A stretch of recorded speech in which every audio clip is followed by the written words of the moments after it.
Ahoy there! I'm stuck in this crevasse! Well, I'm here to save you! Thank you! Up to 89% on the cost of your shipping with pirateship.com! Come again! Should I take this package? Where are you going? To save you up to 89%! Pirateship.com will save you money on shipping. Savings vary depending on weight, dimension, season, and destination of the package.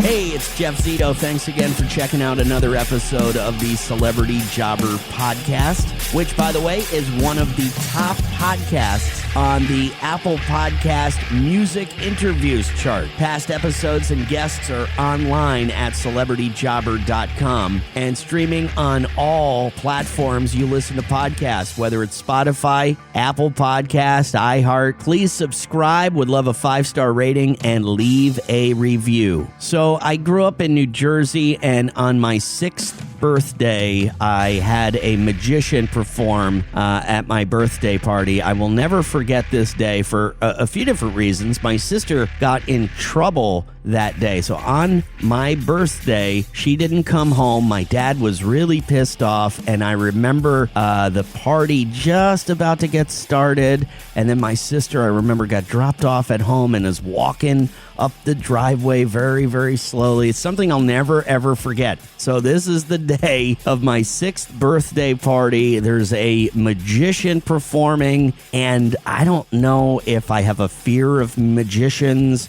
They're weird, you know what I mean? They've got like a weird look about them, very mysterious. I'm sure that's part of the gig. So I guess I kind of always had a weird thing about magicians. My guest today, one of the world's greatest magicians. We'll find out a little bit about him before he became famous. You know, what his big break was, how it all happened, and some of his earlier jobs before he became the world's greatest magician. And his first job, the one and only David Blaine, is my guest this week on Celebrity Jobber. Ahoy there! My chute! It won't open! Don't worry, I'm here to save you. Thank you! Up to 89% on the cost of your shipping with pirateship.com. What? Shall I take that packet? Wait! Where are you going? To save you up to 89%. Pirateship.com will save you money on shipping. Savings vary depending on weight, dimension, season, and destination of the package. The Celebrity Jobber Podcast with Jeff Zito.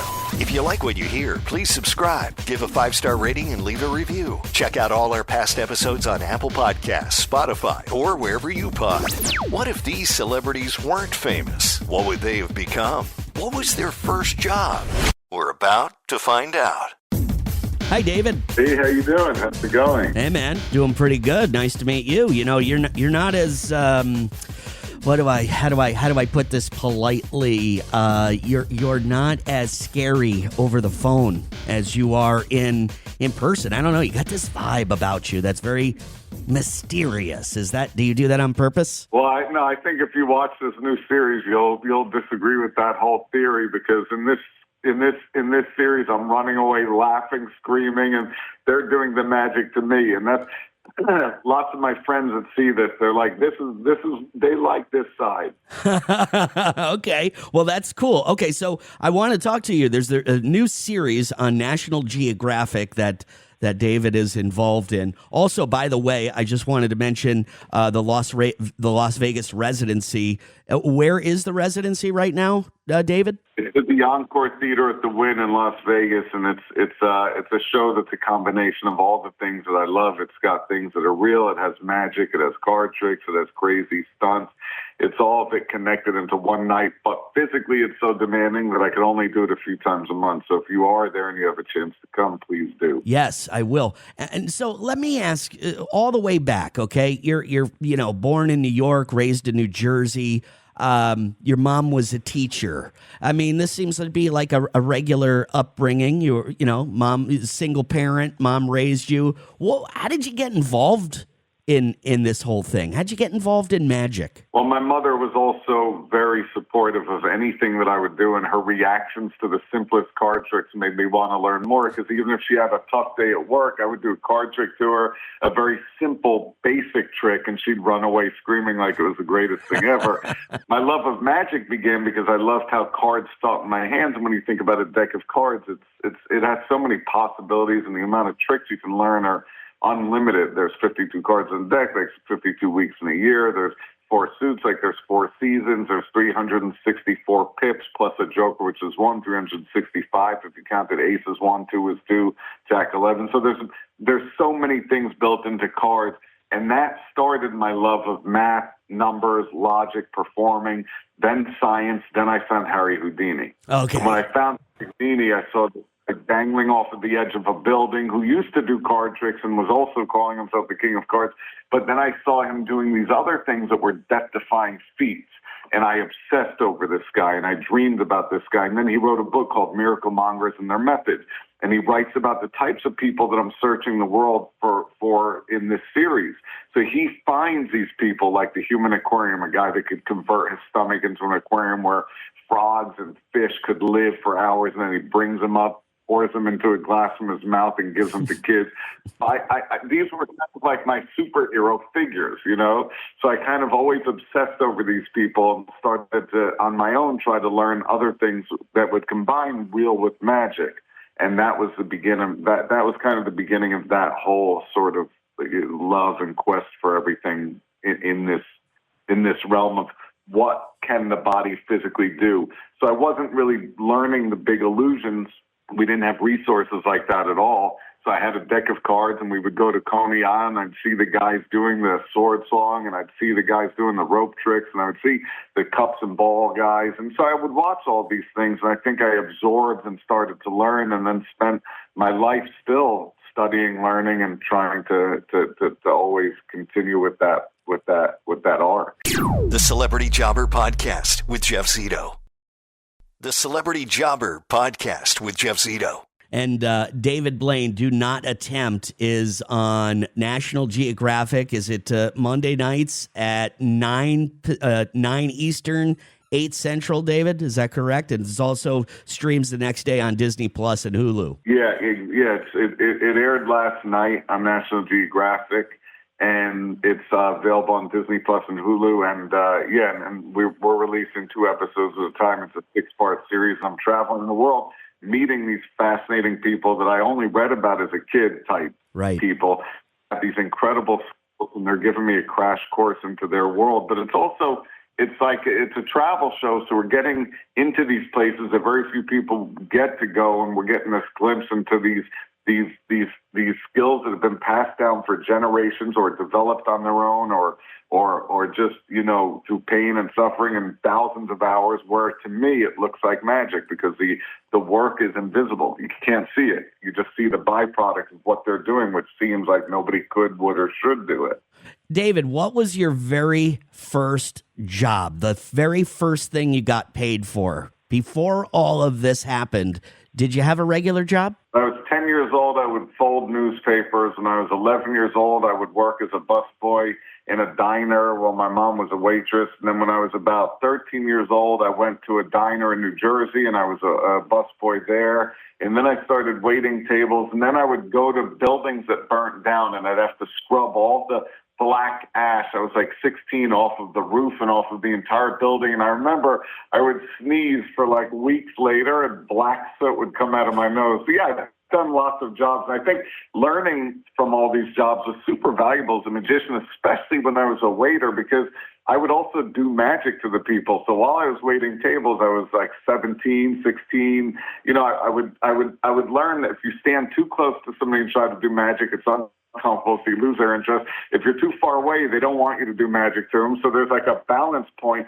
but really you learn how to captivate people quickly. So I think my biggest learning curve actually was waiting tables and doing magic to the people in between bringing them food. That's really cool. The Celebrity Jobber Podcast with Jeff Zito. Ahoy there! My chute! It won't open! Don't worry, I'm here to save you. Thank you! Up to 89% on the cost of your shipping with PirateShip.com. What? Shall I take that packet? Wait! Where are you going? To save you up to 89%. PirateShip.com will save you money on shipping. Savings vary depending on weight, dimension, season, and destination of the package. Celebrity Jobber. In between all of this, something had to happen. There had to be like a moment that things all changed for you. Can you tell me about your big, if I don't want to call it a big break, maybe it was gradual. You became famous and known for doing your street magic, your shows. But was there a particular thing that happened to you that changed your life forever? I think what happened was it was really subtle, actually. I was walking through Times Square practicing a one-handed shuffle, and I wasn't really a performer at that point. I was like 17, and I was doing a one-handed shuffle, and these guys working at a parking garage saw me doing the shuffle, and they all came over. They all ran over. They were like, dude, I can get it. And I did it, and then I started doing magic to them, and they ran away screaming. And at that moment, I had the idea that, oh, wait, I can show with magic that these people's reactions and that all people are the same and highlight the best part of people through magic. And it was a different idea for me than what I was normally watching. When I would see magic on TV, it was like the world's greatest magicians, and it was all about the magician.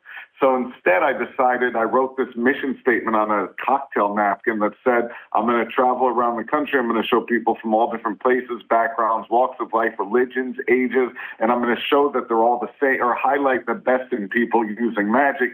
And because I had that napkin, it was like a slow process, but because the mission statement was so strong, I kept driving towards making that show happen. So the first show was called Street Magic, and it was the one that I was probably most proud of. But it wasn't a fast, like you said, it wasn't like a moment. It was kind of like a slow process and kind of like a passion driving the idea of showing what I love about the reactions to magic and the part of it that most people don't get to see that often. David, what is it about like going into the inner city? I think you're speaking of that one episode or that one special that you did when you went to a bunch of different cities. One of them was Compton. What is it about the inner city that I love so much? Because the reaction, like they are mesmerized. Whenever I see you going really deep into the heart of the inner city somewhere, it's the reactions are my favorite. What do you think it is? Well, what we would do is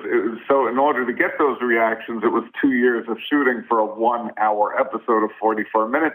And I would just drive around with a camera guy, a sound guy, a producer, and a couple of assistants. And we would drive in a tinted window van, and we'd drive into these places. And for example, the Compton scene that you're talking about, when I jumped out of the car with the camera crew, they assumed that it was like news and something bad or feds or whatever. So they're all running away. And I'm chasing them. I'm like, wait, look. And then I capture them, and I start doing magic, and some are skeptical, some are into it. And then it was amazing to see the transformation. And everybody in my crew was suddenly so happy, and they had the best day ever, and everybody there was screaming and laughing and running. So that was kind of what we were searching for across the board. But it was lots of running out and being rejected and nobody wanting to see anything. I'm saying like 2 years worth of that. Unbelievable. It's one of my favorite things to see. It's so fun. The reactions are so fun. The Celebrity Jobber Podcast with Jeff Zito. You just realized your business needed to hire someone yesterday. How can you find amazing candidates fast? Easy. Just use Indeed. Stop struggling to get your job post seen on other job sites. With Indeed sponsored jobs, your post jumps to the top of the page for your relevant candidates, so you can reach the people you want faster. According to Indeed data, sponsored jobs posted directly on Indeed have 45% more applications than non-sponsored jobs. Don't wait any longer. Speed up your hiring right now with Indeed. And listeners of this show will get a $75 sponsored job credit to get your jobs more visibility at Indeed.com/kidsandfamily. Just go to Indeed.com/kidsandfamily right now and support our show by saying you heard about Indeed on this podcast. Terms and conditions apply. Hiring? Indeed is all you need. Celebrity Jobber. You've been doing this for such a long time, you probably haven't thought of this, but have you ever thought about, like, because it's tough, show business, it's tough, man. I mean, you're doing a residency in Las Vegas at the Encore at the Wynn. You've got these shows and people pay a lot of money to watch you perform. You ever think what you might be doing if this didn't happen for you? Did you have any other interests or study anything else at the time before you made this mission statement on this napkin? I mean, since I was 5, I wanted to be a magician. And my mother was like, "That's amazing." So I always wanted to be a magician. I always loved doing magic. I'd probably be doing magic still, but doing something else to pay the bills. But magic was what drove me from the beginning. Yeah, it's a great story, and like I said, I'm really looking forward to seeing this because you are so mysterious, and I always, and you look at the camera and you get these people, I'm like, oh my God, this guy, he scares me. But I'm really looking forward to seeing the other side of you in this new special. National Geographic debuted last night. David Blaine, Do Not Attempt. What's going to surprise us all about this? No, I think when you watch the series, you're going to be the opposite of what you think. You're going to be like, oh, wow, he's really just funny and goofy. It's like the opposite of the serious. So normally when I'm doing magic, I'm trying to be kind of like stoic and like non-reactive, so you let the audience react. But this is the opposite. This is me running away, screaming, crying, laughing. It's a pretty intense and amazing series that I've got to meet the most, like I said, the most fascinating people that have pushed themselves continuously to the breaking point. Sometimes we even show a bit of that. And, they're all to me magicians beyond, because what they're doing is real, but what they're doing is all the work that goes in is invisible. And therefore you don't know. It's like, how is that possible? So it's been an incredible journey. David Blaine, real pleasure speaking with you today. Thank you so much. Don't forget, it's 2 episodes on Sunday. National Geographic streams the next day on Disney Plus and Hulu. David Blaine, Do Not Attempt. Thank you so much, David. Thank you so much, and thanks for having me. Pretty cool guy. Weird, though, magicians, aren't they? They're strange. I think it comes down to the time that I was a little kid, my 6th birthday. I had a magician, and I'll never forget that performance and how it kind of weirded me out a little bit. David Blaine seemed to be obsessed with, the oddities, the sword swallower and Harry Houdini, the escape artist, and the cards and all that. They kind of just all go together. It was his love of cards. He loved cards, loved card tricks. He loved math, science, and then discovered Harry Houdini, who also started off with the cards and all that stuff before he became like an escape artist. So became absolutely obsessed with Harry Houdini, pretty much how it all started. He talked about performing for his mother, who's a big inspiration for David, single mother growing up. I think his father was a Vietnam vet and not part of his life growing up as much as his mother, who raised him, New York and New Jersey. And he would do these simple card tricks for mom, and her reaction got him. He fed off of her reaction, and she was very supportive. So this is kind of how it all began for David at a very early age. And he said that, it wasn't like an overnight success, like not like a big break, but he's been around and in the mix for a long time. So the big break that he kind of gave me was he's walking in New York City and he's doing a one-handed shuffle, and somebody noticed him doing it, and then he started performing for those people, and the reaction, they were amazed. And it was like at that particular moment, the light switch went on, and David Blaine, who had a vision board, which I'm a big believer in that, just get a piece of paper, a poster board, whatever, a dry erase board, and write your goals and say, like, on this day, in 5 years, I'm going to be, doing this or making this much money or whatever it is, I really believe in the vision board. And he was like, he made this vision board and said, I'm going to travel the country and I'm going to do this stuff in front of people. And he did. I really like the fact about David talking about his first jobs and, being a paper boy, working in a restaurant as a busboy, a waiter. He also said he used to clean burning buildings or buildings that burnt down, and he would cough up soot for the following week or so. That sounds like kind of dangerous or not healthy. Regardless, he talked about how all of those jobs kind of, taught him something. And, I should have asked him about David Copperfield. He was like one of the biggest magicians / illusionists. And he was from New Jersey, a town close by to where I grew up. And his parents had like a store called Kirby's. It was like a men's clothing store nearby. So I should have asked him if David Copperfield was a big influence for him. So David Blaine, do not attempt Sunday nights on the National Geographic Channel. And thank you for checking out another episode of the Celebrity Jobber Podcast, streaming everywhere, Apple Podcasts, Spotify, iHeart, wherever you listen to podcasts. Please subscribe, would love a 5-star rating, and leave a review. Past episodes and guests online at celebrityjobber.com.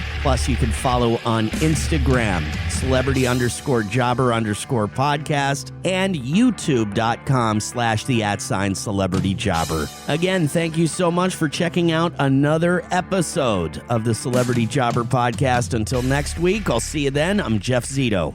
Attention repeat snoozers, set your alarm for the oddly specific sleep problem sale. We have just the right mattress for you with a 1-year price guarantee. So where would you look to find the perfect mattress? In a little mattress store or mattress warehouse? Visit mattresswarehouse.com.